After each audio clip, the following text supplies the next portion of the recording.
So what we notice is happening with most of our physical friends is that because you are so completely absorbed into your physical experience, and that is a good thing, and you are so good at viewing it through your eyes, through your ears, through your nose, through your fingertips, through your tongue, as you are devouring the details of your time-space reality, most of the vibration that you offer is because of what you are observing.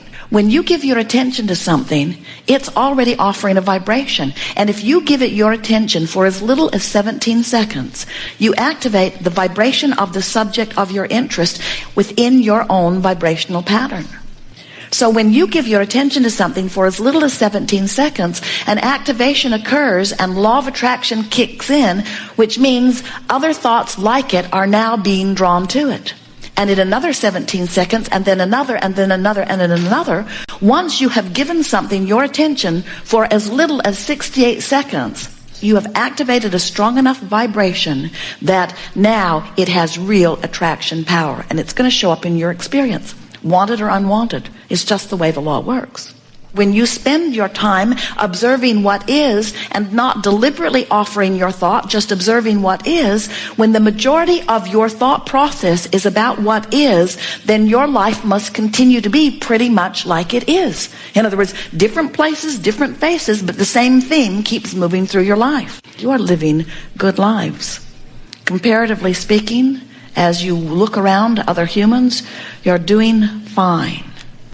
But comparatively speaking, with what you could be doing, you are living mediocrity.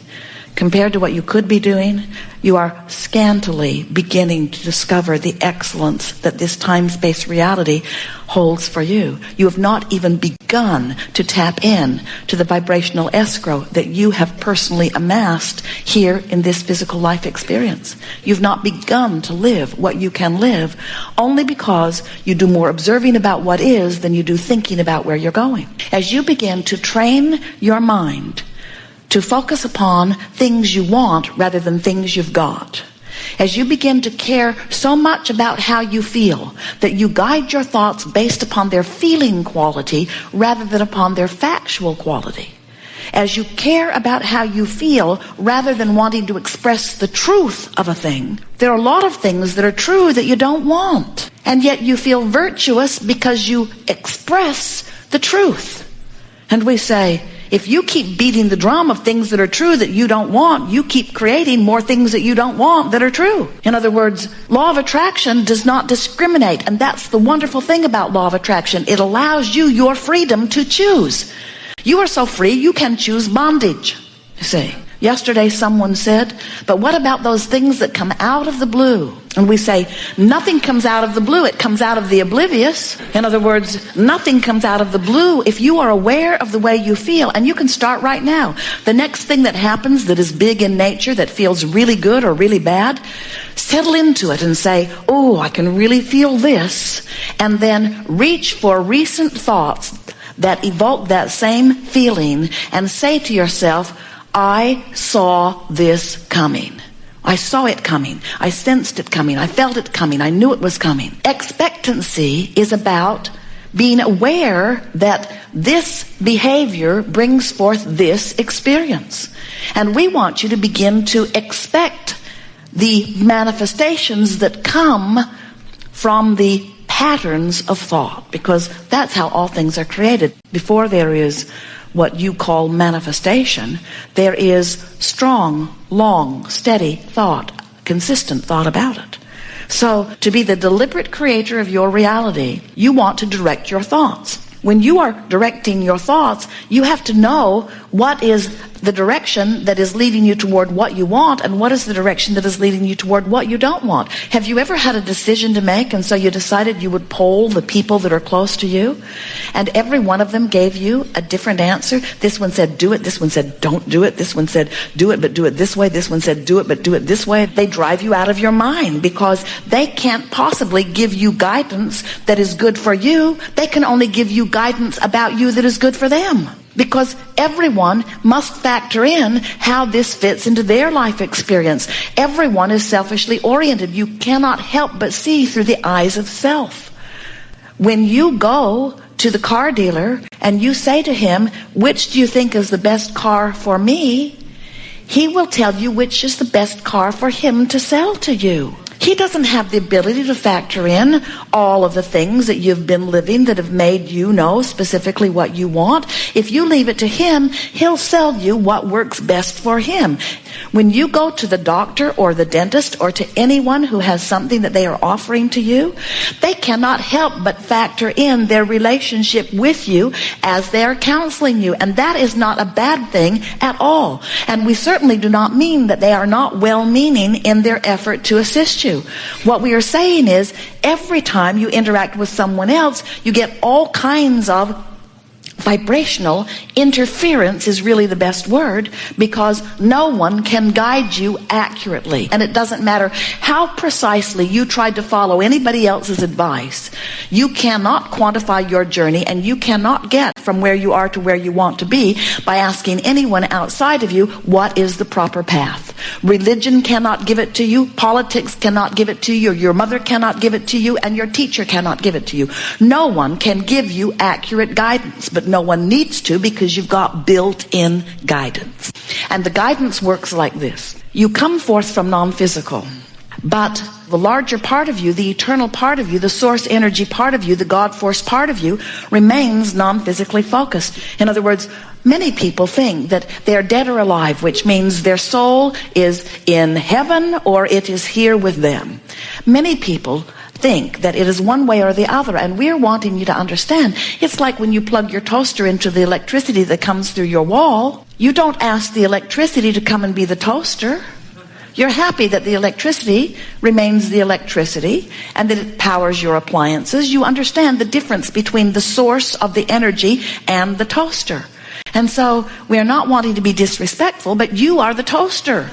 You are the extension of source energy, but the electricity, the source, will always remain non-physically flowing to you. So this source energy is always there, flowing to you, and life is causing you to have a constant expansion of personal desires. And we cannot emphasize accurately or enough the power and importance of the personal part of your desires. You are uniquely, personally perfect. You are uniquely asking, and Source is delighted to respond to your unique requests that are born out of your unique life experience and perspective. Every single one of you is unique and appreciated. So, you live life, whatever it is, and out of it, you ask for those unique things. Now, many of you say, oh, the things I'm asking for are not that unique. And we say, yes, they are. The combination of the life you live and the rockets of desires that shoot out of you and the vibrational escrow that is amassing on your behalf because of all that you've lived before and what you're living now is a unique part of the expanding universe. And every bit of it is of value. So, you are uniquely asking, and your source energy is now standing in vibrational alignment with what you have asked for. Because when you are having exposure to an experience and you know what you don't want, source energy does not turn its attention to what you do not want. But in the moment that what is wanted is born out of that, source energy gives that its undivided attention. And that's why the expansion of the universe and the evolution of all species is so assured. In other words, every particle of consciousness, even the one-celled amoeba or organism, is having its perspective, its exposure to its experience.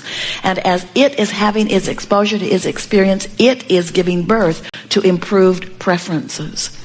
And so, because source energy turns its undivided attention then to what is being asked for, then you in your human form have done what you said you would do. You've come forth like pioneers, and you've carved out something that would be even better. And the larger part of the source energy turns its undivided attention to that improvement, and the expanded universe moves on. That's why about global warming, as they look at a pocket here and a pocket here and a pocket here of things that are not to their liking in the moment, no matter what any of them say from their very narrow human close-up perspective of what's going on here, here on this planet.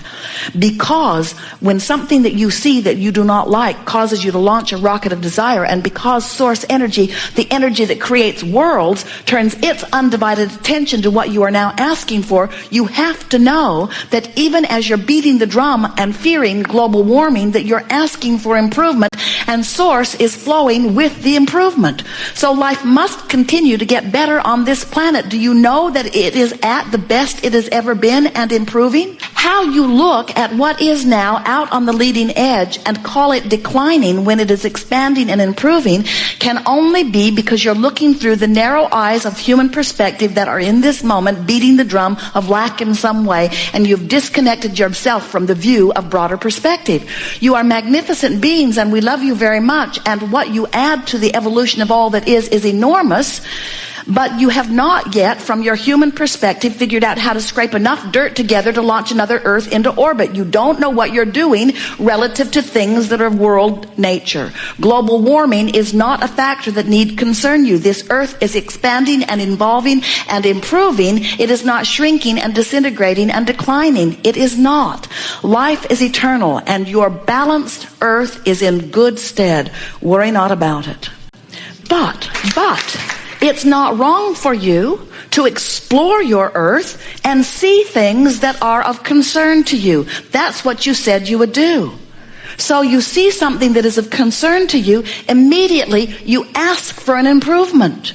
And immediately the rocket of desire shoots out of you and source energy is on the case. But when you watch global warming, when you beat the drum of it, you hold yourself with millions of others in vibrational difference or resistance to the improvement that you've asked for. So then you have to croak before you let your planet receive the benefit that you have asked for. And it does not need to be that way. In other words, you don't have to wait until the next generation in order to reap the benefit of what this generation is asking for. You can have it right here and now. In fact, you don't even have to wait for anybody else to figure it out. You can have it right now, and you can tell by the way you feel whether you are having it right now or not. So now we've come down to a very big topic, and it's a topic that a lot of people would disagree with, and we certainly understand where they would be coming from. Every person on the planet could read the pamphlet on global warming and could come to a place of devastated fear. And in doing so, you would launch rockets of desire about what you want, and your world would improve because of your awareness of what you don't want, which helps you to be more aware of what you do want. But you could all simultaneously hold yourself apart from what is now in vibrational escrow, which is an even healthier Earth.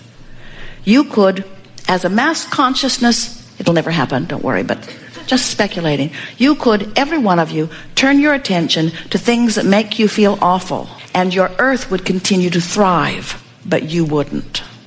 You have in your vibrational escrow all those things you want, and you could pick any one thing on the planet that's going wrong or in your life and give it your undivided attention, and you could keep all of those things that you want from happening because you've activated such a vibration of lack over this one thing. Isn't that interesting? Because whatever it is that you use as your excuse to offer your vibration sets the tone for your point of attraction. Haven't you noticed that the worse it gets for a while until you come to your senses? And the better it gets until you fall back into your old habits? In other words, haven't you noticed that you can get on a run where you're feeling really good and things just get better and better and better, and then some old person shows up in your life or something happens and you get refocused, or you watch CNN, or you go to the movie on global warming and you have a sort of resistance relapse? So we want you to feel the power of your life experience, and the reason that we are taking such a dynamic, dramatic approach to it is because you have had such publicity about something that is causing so many of you to think in a negative way about something that matters to you so intensely. And we've been saying to you for a while that this is the time of awakening. And what the time of awakening means is it's a time of greater contrast, which means it's a time of launching more rockets, which means it's a time of more answering, which means it's a time of more energy flowing, which means it's a time when, if you line up with the energy that is creating worlds and the energy that is a vibrational match to who you are, you thrive in enormous ways. And if you don't thrive in big ways. That's why the rich are richer and the poor are poorer and the well are weller and the sick are sicker. And the middle ground is not as obvious as it once was, because the energy that creates worlds is moving faster than it ever has before, which means it behooves you to find ways to move in the direction of the energy. You don't have to keep up with the energy that creates worlds, but you better be moving in the direction of the energy that creates worlds. Otherwise, it's really hard on you.